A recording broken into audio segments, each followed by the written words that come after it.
Okay, I have the camera in my hand again, so it's liable to be a little bit jerky.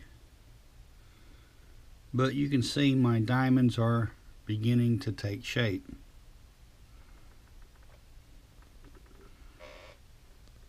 And remember I said before that my wrap is going to end along here. But I'm going to keep these diamonds straight pretty much as far out towards the tip as I can, so that when I terminate the wrap right here, it's clean here. So I want it clean all the way out.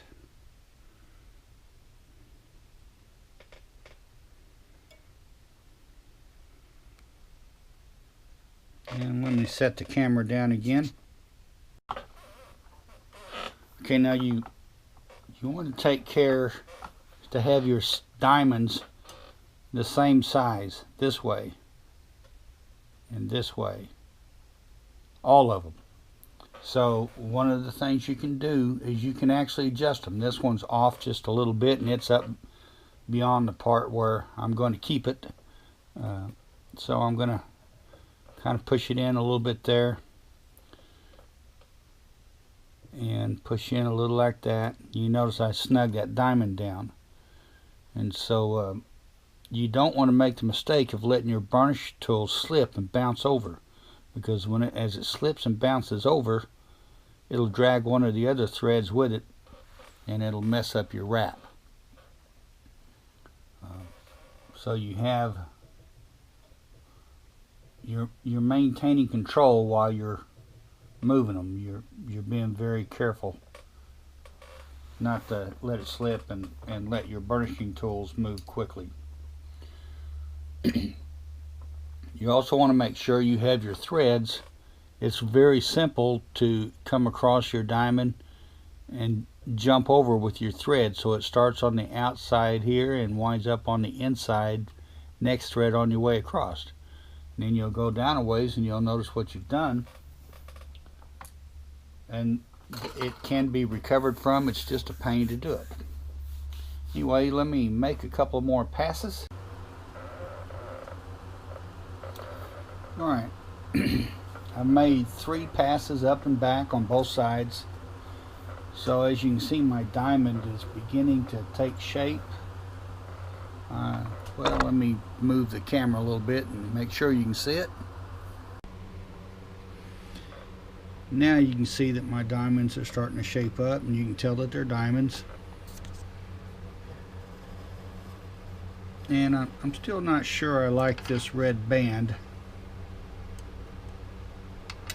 But when you try something new, you try something new for a rod for yourself, not for a customer.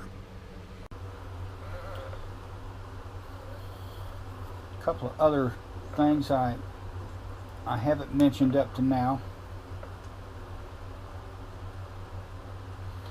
I have a magnifying glass with a light on it up here over my rod wrapping table. Let's see if I can get it in the camera. There you can see it. And that's one of the many things about getting older. Your eyesight isn't what it once was. So now I have to have the magnifying glass. It comes in handy for walking away from your wrap and come back and you forget where you are on your thread, and that magnifying glass, you can easily count your threads. And then when I get all the way done,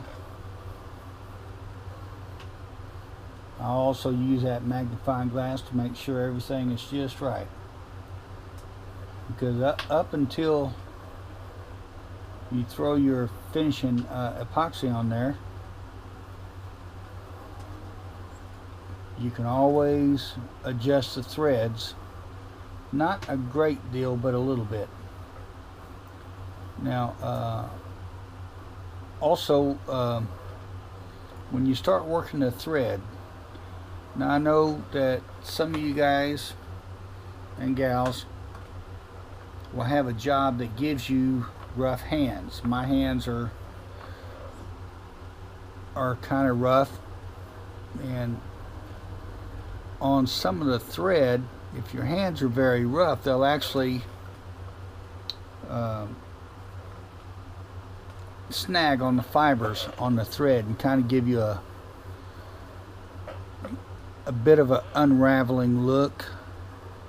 And so to prevent that from happening, I will actually use, before I start, I keep some hand lotion in here, and I'll use some hand lotion on my hands to soften my hands a little bit.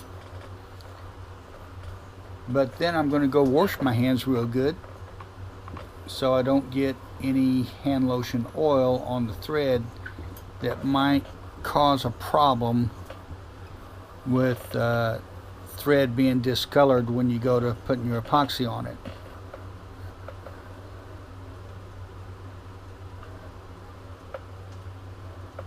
And you can see looks like I got a thread in the wrong place here, and I would take the time to fix that, except that I'm well above the part that's going to come off. Earlier I had a thread in the wrong place further down on the rod, and I took a few minutes to clean it up.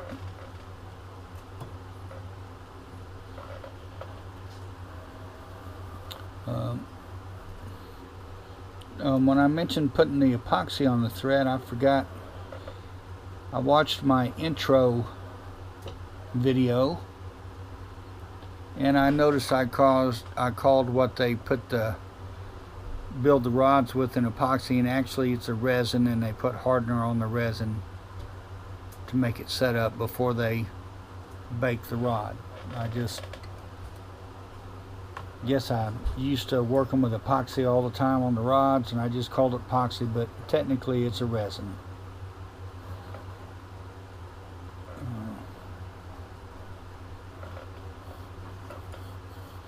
And there you see I got my thread on the wrong place, and I had to back up and get it back right.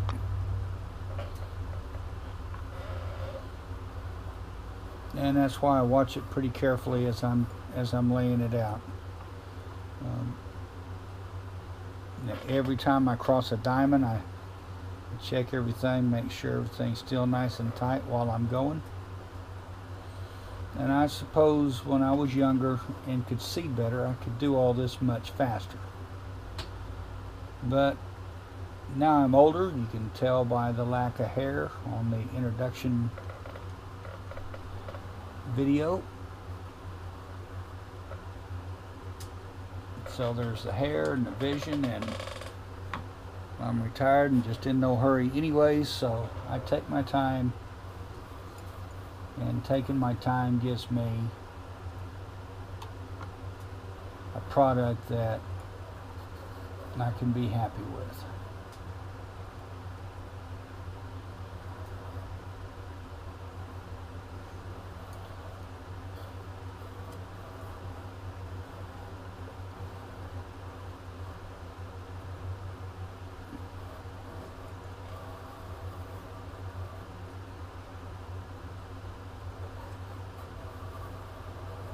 So on my diamond, this makes 3.5 trips up and back. 3.5 because you have to make a trip on both sides of the diamond for it to be considered a complete pass. So I've got one pass on the bottom side. Now I'm going to do a pass on the top side, and I'll say I have 4 passes done. And I'm going to look my weave over, and technically it's not a weave, it's a wrap. You can do weaves. You get a weaving machine and weave, and you can do some pretty neat stuff. And some of the guys on Crappie.com makes a lot more intricate patterns on their weaves or on their wraps than I do. Like I said, I've got that vision thing going on, so I stopped doing extremely difficult patterns some years back. For me personally, the hardest one I ever did, I had a customer ask for a Confederate flag. And for me, it was a very difficult weave, but I come out with a very nice looking Confederate flag in the end.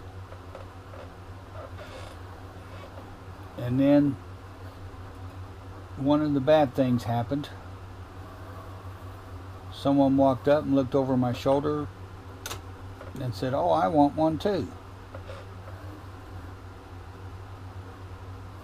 Well, I wouldn't have done it, but it was for my wife, so I couldn't say no. And I had a lot of hours into getting that Confederate flag wrapped up on there right. Now, an American flag, start to finish, you can be done with that thing in an hour and a half. But a Confederate flag is just downright difficult.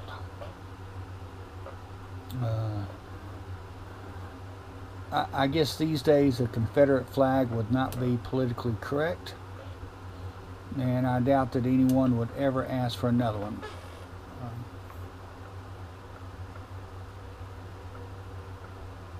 I have some software called Visual Wrap, which this isn't a plug to buy their stuff. I don't take no one pays me to endorse their product. If I'm using it, it's because I want to. But anyway, if you're having trouble seeing the wrap in your mind when you read the pattern, you can load those patterns into Visual Wrap, and it'll show you one thread at a time how to make that wrap. And it's actually pretty neat. And even though I could read the pattern, the first time I did a Confederate flag, I just couldn't see it in my mind. And on Visual Wrap, you can actually slow it down a long ways. And you see, I can let my tool slip, and I loosened my threads there, and then I had to go back and fix it. Anyway, you can slow it down to whatever speed you want, and you can watch it, and you can stop it at any point along the wrap. But anyway, you can visually watch the layout of a wrap on just about any wrap. And you can go to their website and download a lot of for public use patterns that you can download, and they'll load right straight into the software for Visual Wrap. And of course, that was in the days before YouTube, and people may not use that anymore, and they might just use YouTube. I don't know. I'm kind of new to YouTube, and doing this is new to me, and I notice a lot of the things done on YouTube, there's a lot of it is entertainment, and even a guy that's got a good fishing program, he still has to make it entertaining. Well, I'm still working on the entertaining part, so now I'm just talking a lot, so I'm not standing here wrapping in silence, and you have a silent movie when we get done.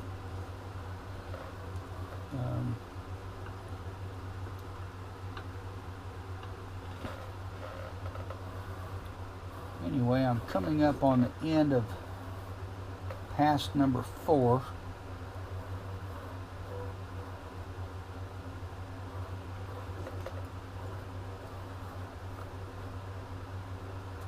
And my diamond is taking shape pretty nicely. I'm trying to decide what more I'm going to do to pretty this up, and you don't really have to do a whole lot. I said when I started that I thought a custom rod should look like a custom rod. But if you get a nice, clean, and straight diamond or chevron, either one, those will look pretty good in my estimation. But you can get just as intricate as you feel like you want to. And when you start out, you're making rods just for yourself, and you may never do more than just make rods for yourself.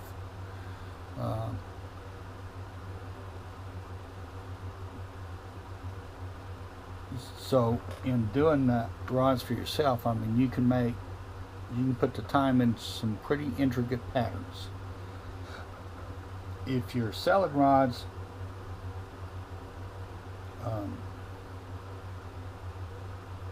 it's hard to make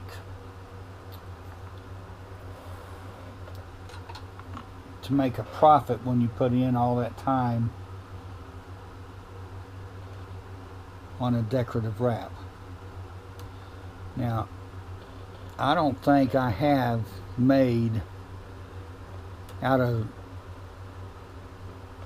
hundreds of rods, maybe thousands, I don't know, I don't think I've made more than 5 without a decorative wrap. Maybe 3. And those were all for myself when I was doing a lot of striper fishing, and I was needed to hurry up and get a rod made because I just needed another rod for striper fishing.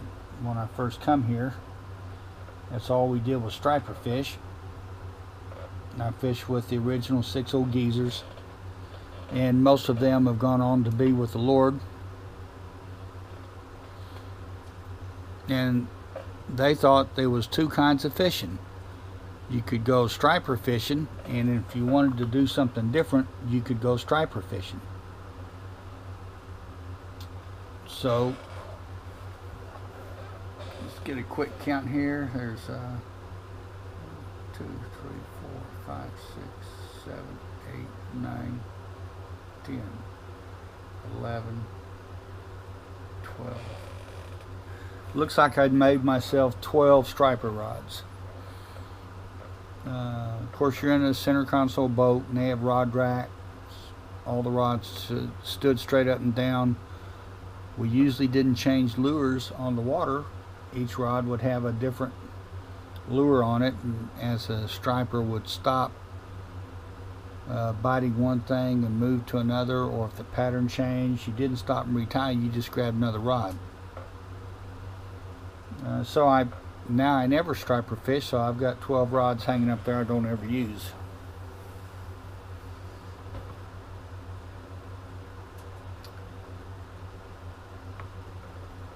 Of course, I'm a standard fisherman, you know, you can't ever get rid of anything. But I may be at the point where I need to consider giving away a few rods, and I'll show right quick why I might need to think of that.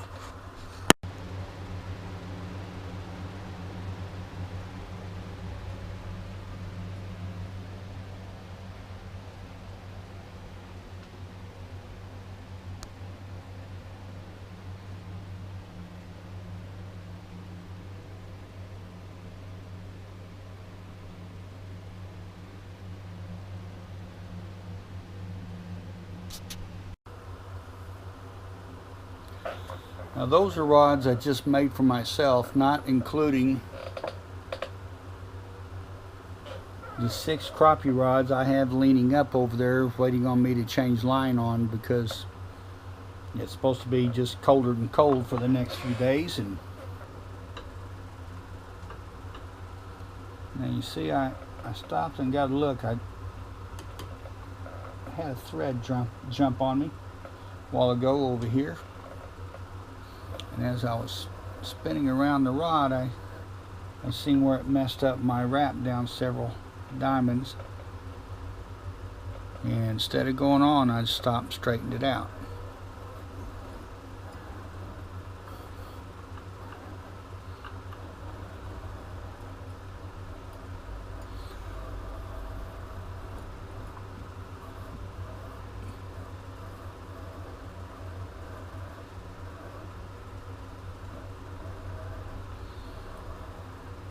And this is my last pass at this time with the green. Now I've got some metallic copper that tends to look real good, and I'm gonna box around that green, white and green diamond with that metallic copper.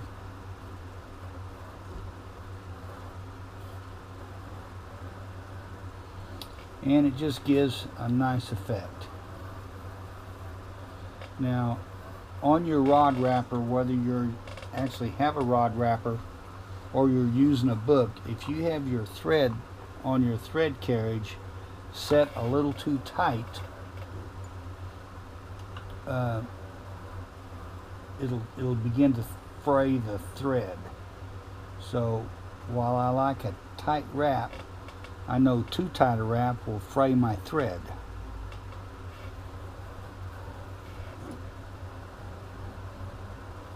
And if you're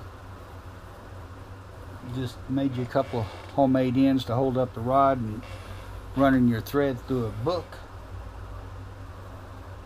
which is how I started, well, you're not going to get your thread too tight running it through a book.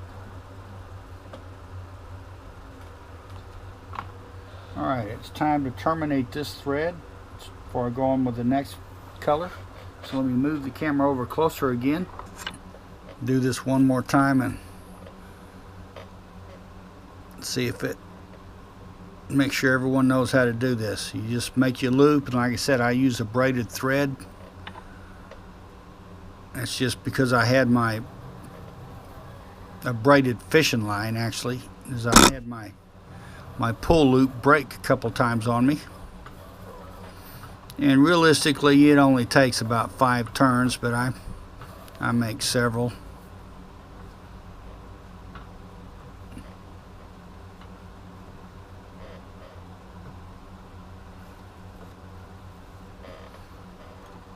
Now, once again, I'm going to make sure my pull loop is going to move, and it does. I'm going to loosen up my thread on my carriage, put my thumb on the string to hold it, or thread, and now pull the thread through that loop.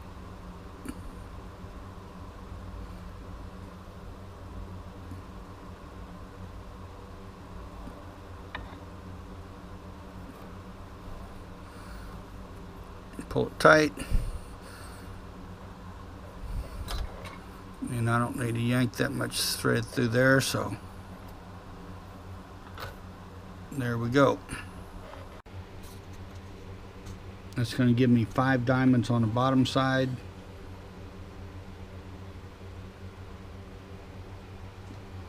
And 5 diamonds on the top that are showing.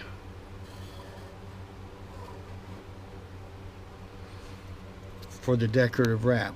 And then there'll be the name out here.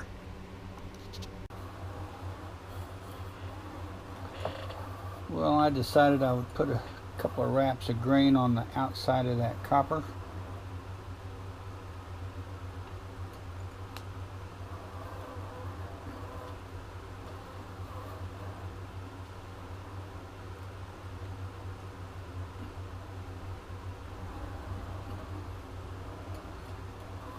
Just for effect.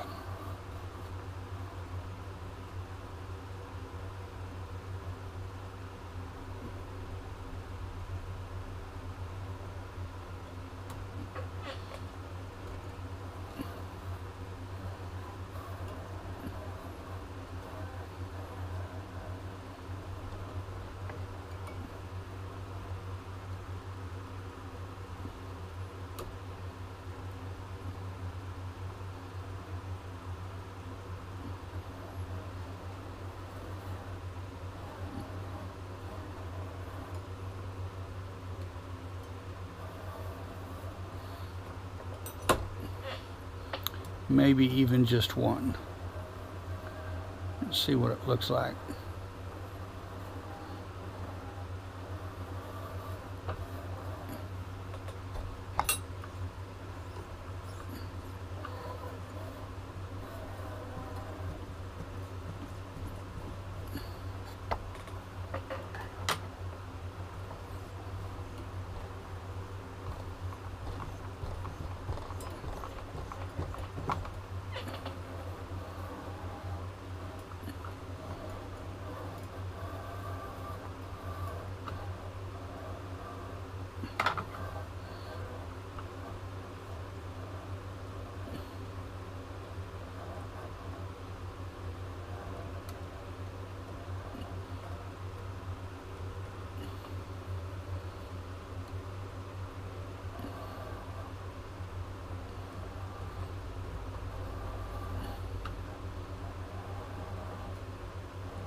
Well, I seriously doubt I'll be a YouTube or internet sensation doing this, but I will give a very detailed set of instructions on how to do something.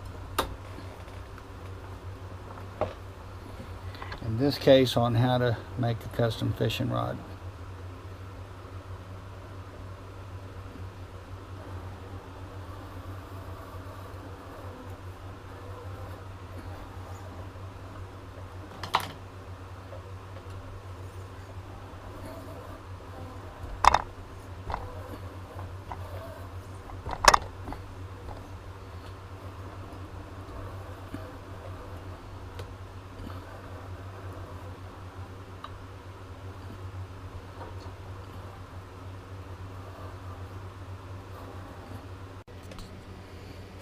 Well, as you can see, I have finished my diamonds.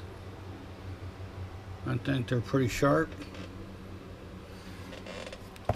And so I'm going to terminate this whole wrap down here. Remember I said I was going to cover up the rear termination with the foregrip. So I stick my foregrip up there. Start my terminating thread inside the foregrip, and I'm just going to wrap a real tight band back to about here. And that's going to hold all of this end real still. Now let me set the camera down and I will spin it around a little bit. And I'm not real concerned. Well, you can hear it complaining, it's a little bit tight. I'm not real concerned with this being a real nice, clean, pretty wrap.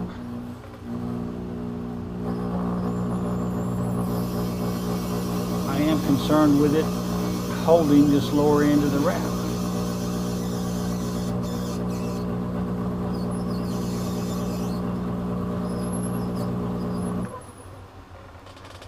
And that is more than enough to hold it. And you can see I let my thread lead out a little too far. I'll just clean that up a little bit. Not that it matters. This all goes underneath the cork. None of it will ever be seen.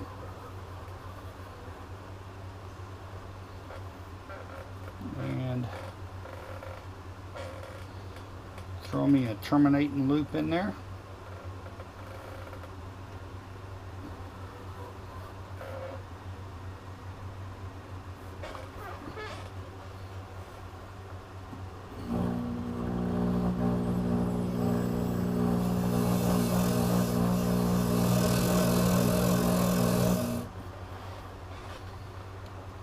And that's way more wraps than what I need. But I tightened it up a little bit just to be sure everything would hold well.